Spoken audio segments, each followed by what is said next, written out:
Réveillons-nous, nous le voyons très bien, le retour de Jésus est imminent. On ne doit pas rester endormi, on doit veiller, on doit prier, on doit évangéliser. Arrêtons d'oublier notre mission sur terre, arrêtons de nous laisser séduire par des choses du monde, arrêtons de laisser ces choses nous aveugler. Le mal est très fort dans ce qu'il fait, et il fait exprès de nous détourner de notre mission. Mais souvenez-vous, on doit remplir le royaume des cieux, on doit faire de toutes les nations des disciples. Mais on est là à scroller, à dormir.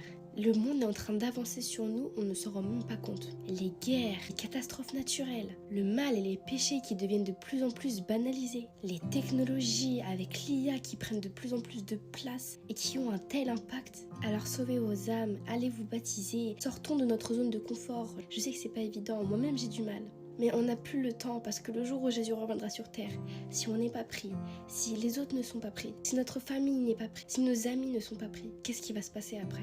Vous allez me dire, d'accord, mais qu'est-ce que je dois faire? Comment évangéliser? Déjà commencer par prier. Vous savez quelle puissance a la prière. Prions chaque soir pour l'âme de nos familles, pour l'âme de nos proches. Ça a bien plus d'impact qu'on ne le pense. Si tu hésites à te lancer sur les réseaux, fonce. Si tu hésites à rentrer dans une église, fonce. Si tu hésites à aller évangéliser dans la rue, fonce. On n'a plus le temps de se poser des questions. Aujourd'hui, fais ce que Jésus t'appelle à faire. Si tu sens dans ton cœur que Jésus veut que tu ailles faire quelque chose, eh bien fais-le. En tout cas, soyez bénis, frères et sœurs.